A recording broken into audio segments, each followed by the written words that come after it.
Hi, and thanks for joining us for this episode of On the Road with Kelly and Bob, the USA 250 Tour. I'm Bob Phillips. And I'm Kelly Phillips.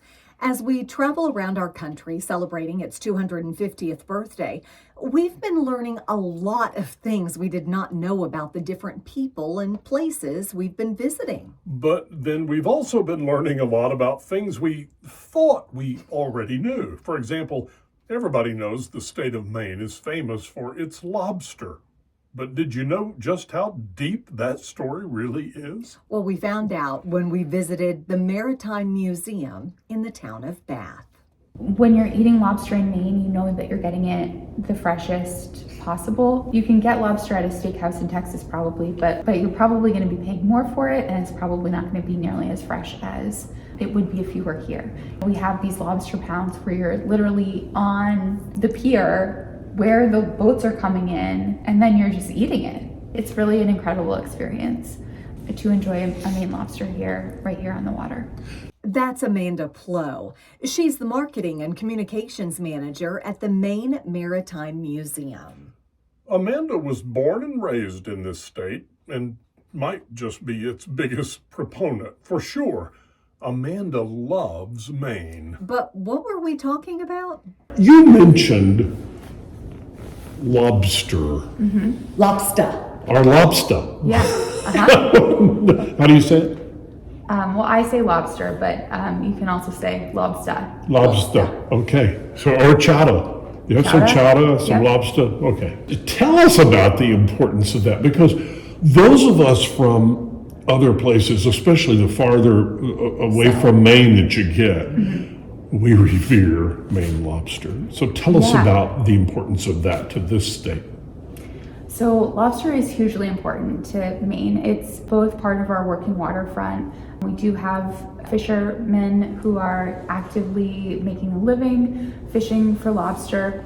The industry has changed quite a bit over the years in terms of the improvements to the equipment, but also the safety of the equipment. It used to be that you could practically throw a rock and hit a lobster. Lobsters were incredibly abundant on the coast of Maine.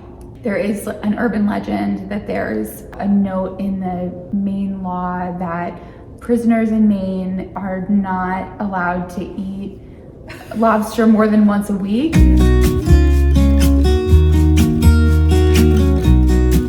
Maine is special because of all of our natural resources. And, we have this gorgeous rocky coastline, we have these incredible forests, amazing waterways, and around these resources, we have really built something special. We have these adorable Maine coastal villages. We have the tradition of going up to camp. People come to Maine for respite and relaxation, and we are vacation land. That's what we're known for. And so I think there is a little bit of that ethos for a lot of people who actually live here. We have this slogan, Maine, the way life should be. Lobster, it seems, is a much bigger deal to those of us who do not live in Maine than it is to those who do. Here it's something that's always there and always fresh and always good. And that leaves the rest of us just wishing that we had what they have here in Maine. But as it turns out, that's true for a lot of stuff about this state. Maine is natural and beautiful and mostly coastal, and that has led to incredible opportunities for industry here for a long time. Things like the largest wooden schooners in the world, built right here in Bath, Maine. So they built these huge schooners to ship coal between the late 1800s up through the early 1900s. They had these massive 400-foot schooner that they would ship coal. And because they were able to raise and lower the mast of the ship with a donkey engine, they only needed 14 people aboard the ship. So a teeny tiny bit of energy for the engine, and then 14 crew, and you could ship just like an incredible amount of coal using just wind power. So people made a lot of money off of shipbuilding here. At one point, Bath, Maine was the fourth busiest port on the eastern seaboard. We have a whole customs house downtown. It was wild. It was shipyard after shipyard after shipyard after shipyard. You know, this incredible shipbuilding industry here going back generations. And so one of the things that is kind of interesting about Bath specifically is that we are still the city of ships, and that we still have this ship manufacturing that's a big part of our identity.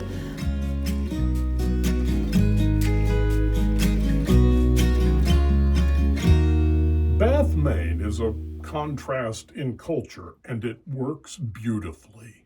We've got this like little charming historic downtown with all of your coffee shop, your restaurants, your independently owned retailers, your lobster roll, your waterfront view. But then we also have, you know, this like shipbuilder, the largest single site employer in Maine, Bath Iron Works, which is just like a huge industry. They're giant, huh? Yeah, so like when the first shift is on, it like almost doubles the population of the city. So Bath is a city of 8,000, and then 5,000 come for the first shift. It's really fascinating. Bath Iron Works, the largest single-site employer in all of Maine, right here on the shores of the Kennebec River in the little town of Bath. It's an enormous shipbuilder, and just like those early day wooden schooners that were once built right here, this place turns out some huge and important product. Throughout the history of Bath Iron Works, they have their relationship with the Navy has sort of ebbed and flowed as the need for ships has changed over the years throughout history.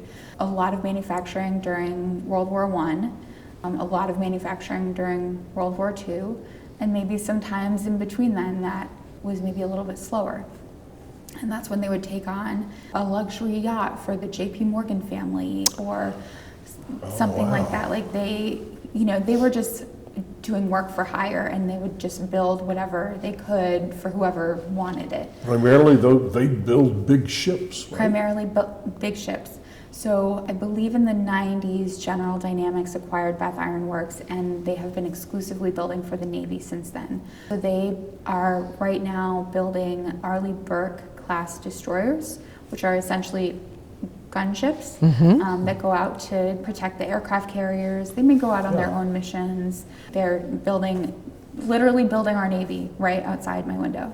That window Amanda is referring to is her office at the Maine Maritime Museum, a place established decades ago to document and celebrate this state's huge history in all things marine, including those guided missile destroyers being built here, and a lot more. This is a place that should not be missed by anyone visiting Maine.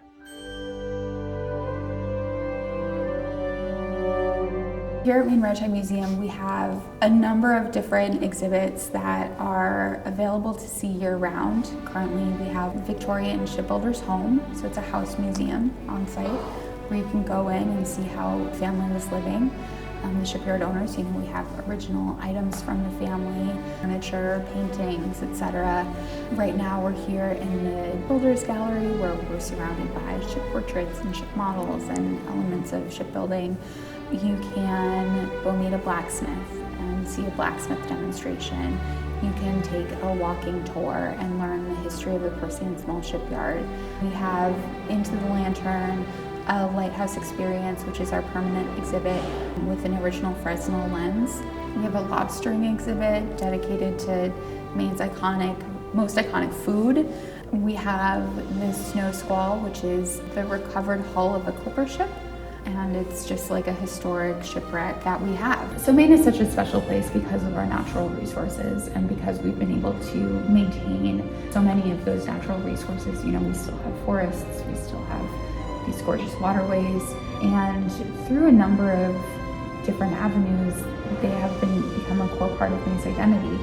The shipping industry, the lighthouses that were constructed to help navigate within the shipping industry. It means fishermen, our lobster. People are used to coming to Maine for respite, for a vacation. We are the way life should be. That's our state motto.